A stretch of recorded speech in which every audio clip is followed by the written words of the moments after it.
পঠাব গতি দুটা হয় ঊৰ্ধ্বগতি নহয় অধোগতি হয় আপগ্ৰেড নহয় ডিগ্ৰেড গতিকে আপোনাৰ দেহত থকা জীৱটো তললৈ পঠিওৱা ওপৰলৈ পঠিওৱা দায়িত্ব আপোনাৰ সেইকাৰণে দাৰ্শনিক পণ্ডিতে কৈছে you are the creator of your own destiny আমাৰ ভাগ্যখন আমি নিজে নামে নাতাৰিলে জীৱ আৰু কোনে তাৰে শ্ৰাদ্ধ কৰি কাক কোনে তাৰিবাক পাৰে কাৰ শ্ৰাদ্ধ কোনে কৰে শ্ৰাদ্ধ কোনে খায় কেৱলে নিজৰ মাত্ৰ জীৱিকাৰ উপায় শ্ৰাদ্ধটো বিশ্বাস কৰি নাম যিটো এৰে সিটোজনে আপোনাকো আত্মঘাত কৰে এয়া বেদৰ বাণী খবৰটো পোৱাৰ লগে লগে ৰাজ্যৰ দেৱঋষি ৰাজঋষি ব্ৰহ্মঋষি ৰীতিযোগে প্ৰমুখ্য কৰি গণ্য মান্যসকল আহি পৰীক্ষিতৰ সন্মুখত সমবেত হ'ল এই কথাটোৱে আমাক কি কৈছে যে আপোনালোকৰ এই 13খন গাঁৱৰ মাজত মানে বিভিন্ন জাতি জনগোষ্ঠী বিভিন্ন সম্প্ৰদায় বিভিন্ন বংশ বিভিন্ন পৰিয়ালৰ লোকে বসবাস কৰি থাকিব পাৰে বংশৰ ভিন্নতা থাকিব পাৰে জাতিৰ ভিন্নতা থাকিব পাৰে পৰিয়ালৰ ভিন্নতা থাকিব পাৰে ধৰ্মৰ ভিন্নতা থাকিব পাৰে কিন্তু আত্মাৰ ভিন্নতা নাই আত্মা দৃষ্টিত আমি সকলো ভগৱানৰ অংশ জীৱ তোমাৰ একে অংশ আমি যত জীৱ জাক তোমাৰ মায়াই প্ৰভু বান্ধিলে আমাক তোমাৰ মায়াই পাই আমাক আপোন পৰ ভেদভাৱ সৃষ্টি কৰিলে আমি প্ৰত্যেকই ভগৱন্তক দাবী কৰিব লাগে দেউ উপদেশ ভজু তোমাৰ চৰণে কৰ্মৰ বন্ধন সিন্ধু শ্ৰৱণ কীৰ্তনে আমি ভাগৱত শ্ৰৱণ কীৰ্তন কৰি তোমাৰ এই মায়াৰ বান্ধোনৰ পৰা যাতে আমি মুক্ত কৰিব পাৰোঁ তাৰ কাৰণে আমি সকলোৱে ভগৱানক জনাব লাগে পৰীক্ষিতে মৃত্যুৰ সময়ত সন্মুখত নিজক দেখাৰ লগে প্ৰেৰণা পালে সাহস পালে গতিকে আপোনালোকৰ এই 13খন গাঁৱৰ মাজত কাৰোবাৰ বিপদ আপদ এটা হ'লে মোৰ কোনো পৰিয়াল নহয় বংশৰ নহয় সমাজৰ নহয় বুলি যাতে আমি খবৰ এটা নোলোৱাকৈ থাকিব নালাগে গতিকে ভগৱানে বেয়া পাব কাৰণ ভগৱানে কাক ভাল পায় আমাৰ বাইবেলত কৈছে গড লাভছ হিম হু লাভছ হিজ ক্ৰিয়েচৰ ভগৱানে তেওঁকেই ভাল পায় যিজনে তেওঁৰ সৃষ্টিৰ প্ৰাণীবিলাকক ভাল পায় বংশ পৰিয়াল নহ'ব পাৰে দেহৰ সম্বন্ধ নাথাকিব পাৰে কিন্তু আত্মাৰ সম্বন্ধ আছে খবৰ এটা লোৱাটো আমাৰ মানৱীয় ধৰ্ম পৰীক্ষিতক খবৰ ল'বলৈ অহাৰ লগে লগে পৰীক্ষিতে সাহস পালে প্ৰেৰণা পালে আৰু প্ৰশ্ন কৰিলে কোৱা দেৱঋষি কোৱা ৰাজঋষি কোৱা ব্ৰহ্মঋষি কোৱা ৰীতিজ কোৱা গণ্য মান্যসকল মই কি কৰিলে তক্ষকৰ দংশনৰ পৰা মৃত্যুৰ হাতৰ পৰা মই নিজক বচাব পাৰিম ৰজাৰ প্ৰশ্ন শুনি প্ৰত্যেকে নিজা নিজা উত্তৰ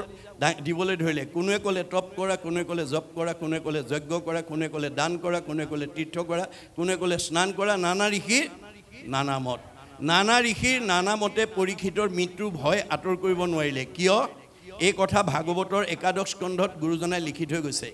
ভগৱন্তৰ সৃষ্টিৰ চাৰিমুঠি জীৱৰ ভিতৰত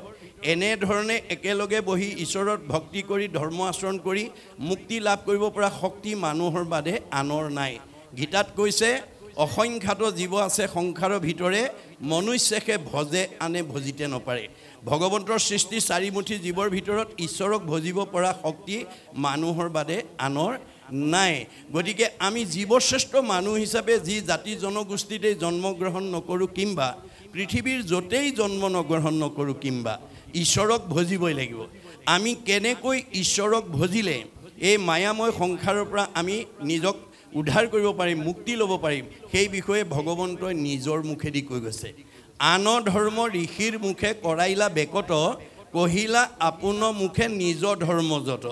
যে আন ধৰ্মবিলাক ঋষিবিলাকৰ মুখেদি ক'লে সেইকাৰণে নানা ঋষিৰ নানা মতে পৰীক্ষিতৰ মৃত্যু ভয় আঁতৰ কৰিব নোৱাৰিলে কিন্তু আমি জীৱশ্ৰেষ্ঠ মানুহ হিচাপে আমি কেনেকৈ ধৰ্ম আচৰণ কৰিলে মুক্তি পাম সেই কথাটো ভগৱানৰ নিজৰ মুখেদি কৈছে কহিলা আপোন মুখে নিজৰ ধৰ্ম যত সেয়ে হৈছে ভাগৱত ধৰ্ম সেয়ে হৈছে ভক্তি ধৰ্ম সেয়ে হৈছে নাম ধৰ্ম গতিকে অৱশেষত শুকদেৱে আহি যেতিয়া প্ৰথম স্কন্ধ ভাগৱতৰ পৰা দ্বাদশ স্কন্ধ ভাগৱতলৈ 7 দিন 7 ৰাতি নীৰৱ নিশ্চনভাৱে যেতিয়া পৰীক্ষিতক শ্ৰৱণ কৰালে দ্বাদশ স্কন্ধ ভাগৱত শুনাৰ লগে লগে পৰীক্ষিতৰ ব্ৰহ্মজ্ঞান হৈ গ'ল মই ইমান সময় মৰিম বুলি যিটো ভয় কৰি আছিলোঁ তাৰ দেখোন মৃত্যুৱেই নাই অৰ্থাৎ আমাৰ জীৱৰ মৃত্যু নাই মৃত্যু কাৰ আছে দেহৰেহে ধৰ্ম জন্ম মৰণ আমাৰ দেহটোৰহে জন্ম মৃত্যু আছে জীৱৰ কি আছে সংস্কাৰ আৰু গতি আমাৰ সংস্কাৰ কেনেকৈ হ'ব আমি যদি আজিৰ দৰে জীৱন্ত অৱস্থাত প্ৰথম স্কন্ধৰ পৰা দ্বাদশ স্কন্ধ ভাগৱত শুনাৰ যদি সৌভাগ্য ল'ব পাৰোঁ নিজে পঢ়াৰ যদি সৌভাগ্য ল'ব পাৰোঁ আমাৰ জীৱ পৰীক্ষিতৰ দৰে গতি পাব গতিকে আমাৰ গতিটো কেনেকুৱা গীতাত কৈছে যেন জোকে তৃণ পাইলে এৰয় অপৰ জীৱৰ দেহৰ জানা সেহি পতন্তৰ আমাৰ দেহত থকা জীৱটো শ্ৰেণী জোকৰ লগত তুলনা কৰি দেখুৱাইছে ভাগৱতে অৰ্থাৎ গীতাই যে এটা চেনি জোকে মুখৰ আগত এডাল বন নোপোৱালৈকে যেনেকৈ পিছৰডাল এৰি নিদিয়ে আমাৰ দেহত থকা জীৱটোৱে আন এটা দেহ নোপোৱালৈকে এইটো দেহৰ পৰা ওলাই নাযায় দ্বিতীয় এটা উপমা দিছে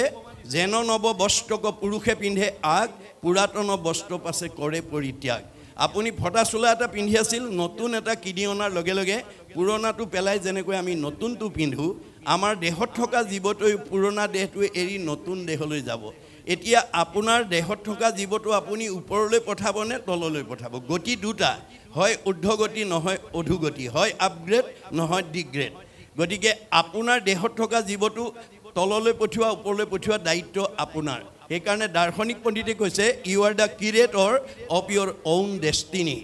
আমাৰ ভাগ্যখন আমি নিজেই গঢ়ি তুলিব লাগিব আমাৰ পৰিয়ালটো আমি ভাল কৰিব লাগিব আমাৰ সমাজখন আমি ভাল কৰিব লাগিব মাধৱদেৱে কৈছে আপুনি আপোনাৰ শত্ৰু আপুনি আপোনাৰ মিত্ৰ আপুনি আপোনাৰ ৰাখে মাৰে হৰিক নভজি নৰে আপুনি হৈ নষ্ট হৰি ভজি আপোনাক কোটাৰে আজিৰ দৰে যদি আমি ঈশ্বৰক ভজনাৰ পৰিৱেশৰ মাজেদি আমি উঠি অহা প্ৰজন্মক আমি আগুৱাই নিব পাৰোঁ আমাৰ এইখন গাঁৱত জন্মগ্ৰহণ কৰা সকলো জীৱই পৰীক্ষিতৰ দৰে গতি পাব এইটো অকল ধৰ্ম দৰ্শনেই নহয় বিজ্ঞানেও স্বীকাৰ কৰিছে আমাৰ পৃথিৱীৰ উপৰিভাগত যি বায়ুমণ্ডল আছে তাক ঘনত্বৰ ওপৰত নিৰ্ভৰ কৰি বিজ্ঞানে প্ৰধানকৈ তিনিটা স্তৰত ভাগ কৰি দেখুৱাইছে টপস্ফিয়াৰ টেট্ৰস্ফিয়াৰ আইনস্ফিয়াৰক আটাইতকৈ ওপৰৰ স্তৰ বৈতৰণী বুলি কল্পনা কৰা হৈছে ভাগৱত শুনা ঈশ্বৰৰ কথা গোৱা ঈশ্বৰৰ কথা শুনা জীৱ ইমান নিৰ্মল হৈ যাব প্ৰয়াণৰ পিছত ৰকেটৰ দৰে তিনিটা লেয়াৰ ভেদ কৰি 14 ব্ৰহ্মাণ্ডৰ বাহিৰত মানে শুদ্ধ জীৱ ভকতৰ কাৰণে নিৰ্মাণ কৰা বৈকুণ্ঠত অৱস্থান কৰিব আৰু ঘূৰি আহিব নালাগে ভাগৱত শুনিবলৈ কিয় আহিব লাগে জন্ম ৰহিত হ'বৰ কাৰণে ভাগৱত নুশুনা জীৱ যিমান ধনৱন্ত বিদ্যাৱন্ত শ্ৰীমন্ত সম্পদশালী নহওক কিম্বা এই তিনিটা লেয়াৰৰ ভিতৰতে ঘূৰি থাকিব লাগিব পুনৰপি জনমম পুনৰপি মৰণম আপুনি জীৱনত যিমানেই দামী কাপোৰ নিপিন্ধক কিম্বা মলি পৰিবই মলি গুচাবলৈ আপুনি চাবোন বা চাৰ্ফ ব্যৱহাৰ কৰিবই লাগিব আপুনি যদি দামী কাপোৰ পিন্ধিছোঁ বুলি চাবোন চাৰ্ফ ব্যৱহাৰ নকৰে আপোনাৰ দামী কাপোৰখনৰ পৰা মলি নিজে আঁতৰ নহয় তদ্ৰুপ আপুনি গাঁওখনৰ ভিতৰত ধনৱন্ত বিদ্যাৱন্ত শ্ৰীমন্ত সম্পদশালী বুদ্ধিমন্ত জ্ঞানী বুলি যদি মনতে ভাবি পেলাই যদি এই 5 দিনীয়া অনুষ্ঠানত আহি ভাগৱত নুশুনে সেইটো জীৱ কেতিয়াও সংস্কাৰ হ'ব নোৱাৰে সেই জীৱটো এই তিনিটা লেয়াৰৰ ভিতৰতে ঘূৰি থাকিব লাগিব সেইকাৰণে আমি ভাগৱত শুনিবলৈ আহিব লাগে গতিকে এতিয়া এই শেষ দশমত ইতিমধ্যে আপোনালোকে পাঠকৰ মুখেদি শুনিলে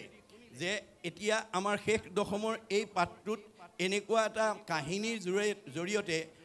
মহাপুৰুষ গুৰুজনাই আমাক আধ্যাত্মিক শিক্ষা দিব বিচাৰিছে যে আমি ঈশ্বৰক বিচাৰিব নালাগে ভগৱানক আমি বিচাৰিব নালাগে ভগৱানেহে আমাৰ ঘৰ বিচাৰি ফুৰে আমি সুখ বিচাৰিব নালাগে সুখেহে আমাৰ ঘৰ বিচাৰি ফুৰিব আমি দুখ বিচাৰিব নালাগে দুখেহে আমাৰ ঘৰ বিচাৰি ফুৰিব গতিকে এই তথ্য ভাগৱতৰ মাজেদি আমাক দিছে গতিকে যিখন ঘৰত পুৱা গধূলি ধূপ ধূনা জ্বলিব ঈশ্বৰ উপাসনা কৰিব সেইখন ঘৰত কৃষ্ণ থাকিব যেই নাম সেই হৰি জানা নিষ্ঠ কৰি নামৰ সংগ নচাৰন্ত হৰি আমাৰ সেইকাৰণে মানুহ জন্ম পায় আমাৰ প্ৰত্যেকখন ঘৰতে পুৱা গধূলি যাতে ধূপ ধূনা জ্বলাই ঈশ্বৰ উপাসনা কৰাৰ এটা ব্যৱস্থা আমি ৰাখিব পাৰোঁ তাৰ কাৰণে আমি গুৰুত্ব দিব লাগিব মানে হৰি গুণনাম শ্ৰৱণ কীৰ্তন ভজিও হৰিচৰণ মনুষ্য হুইবাৰ এহি মানে মাত্ৰ জানা নিজ প্ৰয়োজন আমি যে চাৰিমুঠি জীৱৰ ভিতৰত সৰ্বশ্ৰেষ্ঠ উপাধি পালোঁ আমাৰ প্ৰথম দায়িত্বটো হৈছে ঈশ্বৰক ভজনা কৰিব লাগিব গতিকে যিখন ঘৰত ঈশ্বৰৰ প্ৰাৰ্থনা নাম ল'ব সেইখন ঘৰত কৃষ্ণ থাকিব কৃষ্ণ থকা ঘৰখনৰ মানুহ আনন্দত থাকিব মিলা প্ৰীতিত থাকিব মৰম স্নেহত থাকিব একতাৰ দোলেৰে বান্ধ খাই থাকিব আৰু যিখন ঘৰত আজি তাৰিখলৈকে সেই পৰিৱেশ নাই সেইখন ঘৰলৈ কোন আহিব আমাৰ দ্বাদশ স্কন্ধ ভাগৱতত কৈছে শ্ৰৱণ কীৰ্তন জৈত কৃষ্ণৰ নকৰে তৈতেখে ৰাক্ষসীগণে বিঘিনি আচৰে যিখন ঘৰত পুৱা গধূলি ধূপ ধূনা নজ্বলে ঈশ্বৰ উপাসনা নকৰে সেইখন ঘৰলৈ অঘাসুৰ বকাসুৰ পলম্বাসুৰ অৰিষ্টাসুৰ পুতনা ব্যোমাসুৰ ধেনুকাসুৰ সব অসুৰবিলাক আহি যাব কায়িকভাৱে নহয় স্বভাৱগতভাৱে আহিব অৰ্থাৎ আমাৰ কিছুমান গৃহস্থী মানুহ আছে কথা ক'বই নোৱাৰি টিঙিচকৈ খং উঠে কথা ক'বই নোৱাৰি লাঠিডাল উলিয়াই আনেই কথা ক'বই নোৱাৰি ঠেহ পেচ লাগি চকু পানী উলিয়াই 3-4 দিনমানলৈ ভাত পানী নাখায়েই এনেকুৱা স্বভাৱ যিখন ঘৰৰ পৰিয়ালৰ আছে সেইখন অসুৰ থকা পৰিয়াল সেই অসুৰ থকা মানে সেই আসুৰিক প্ৰবৃত্তিবিলাকক যেতিয়ালৈকে আমি উলিয়াই পঠিয়াব নোৱাৰিম তেতিয়ালৈকে সেইখন ঘৰত শান্তি নহ'ব সেইকাৰণে গুৰুজনাৰ দিনত এজন মানে আটা পুৰুষে ফকৰাত কৈছে যে ব্ৰহ্মাক মাৰিবা বিষ্ণুক মাৰিবা ৰুদ্ৰক নিদিবা ঠাই মহা মহা মহন্ত আহিলে কুবাই মাৰিবা তেহে ভকতি পায় গতিকে ব্ৰহ্মাক মাৰিবা মানে ৰজগুণ মাৰিব লাগিব ৰুদ্ৰক মাৰিবা মানে তমগুণ মাৰিব লাগিব বিষ্ণুক মাৰিবা মানে শতগুণ মাৰিব লাগিব মৰা মানে সংস্কাৰ আৰু মহা মহা মহন্ত আহিলে কুবাই মাৰিবা মানে কাম ক্ৰোধ লোভ মোহ মদ মাৎসৰ্য এইবিলাকক আমি আহাৰ দিব নালাগিব সেই স্বভাৱটোক আমি আহাৰ দিব নালাগিব অৰ্থাৎ আনৰ বেয়া কথা পাতিব নালাগিব আপোনাৰ ঘৰলৈ অহা আলহী অতিথি ভকত বৈষ্ণৱ বন্ধু বান্ধৱক লগ পালে আপুনি যদি পৰচৰ্চা পৰনিন্দা পৰ সমালোচনা কৰি আপোনাৰ আলোচনাৰ জৰিয়তে যদি আনৰ অন্তৰত আঘাত দিয়ে তেতিয়া সেই পৰচৰ্চা কৰা কিজনৰ কি হ'ব পাপায় পৰপীড়নম আপোনাৰ আলোচনাই যদি আনৰ অন্তৰত আঘাত দিয়ে আপোনাৰ পাপ হ'ব ভগৱানে কৈছে কাক আঘাত দিছা চবতে দেখোন ময়ে আছোঁ মোকেই দুখ দিবা মোকেই আঘাত দিবা মোকেই অন্যায় কৰিবা মোকেই ঠগিবা মোৰে সীমা ঠেলিবা আকৌ তোমাক মই ভালে ৰাখিব লাগে নহ'ব ভাগৱত শুনি এই বেয়া স্বভাৱবিলাক এৰিব লাগিব ভাগৱত শুনিবলৈ কিয় আহিব লাগিব বেয়া এৰি ভাল ল'বৰ কাৰণে বেয়া এৰি ভাল লোৱাটোৱেই বৈজ্ঞানিক দৃষ্টিভংগী আমি যেতিয়ালৈকে বেয়া এৰি ভাল ল'ব নোৱাৰিম তেতিয়ালৈকে ভগৱানে আমাক ভালত ৰাখিব নোৱাৰে সেইকাৰণে কপিলে কৈছে জীৱৰ দুৰ্ভেদ্য পাশ সংগক কহয় কিন্তু দুৰ্জনৰ সংতে জীৱে লাগয় মা তুমি যদি জীৱনত ভাল মানুহ হ'ব খুজিছা বেয়া মানুহৰ সংগ ত্যাগ কৰিবা সেই সংগ নিতে যদি কৰে সাধুত আজি আপোনালোক গুণত সাধু হৈ আছে সাধু কাক কয় মূৰ শুনিৰ মল কথা কহন্ত শুনন্ত যি মোৰ কথা কয় বা কাণ পাতি শুনে মত মন দিয়া হবে তাপ এৰাৱন্ত যি মোৰ কথাত মনোযোগ দি মোৰ সৃষ্ট তিনিটা তাপৰ পৰা নিজক উদ্ধাৰ কৰিব পাৰে তাকে বুলিও মানে সাধু জানিবা নিশ্চয়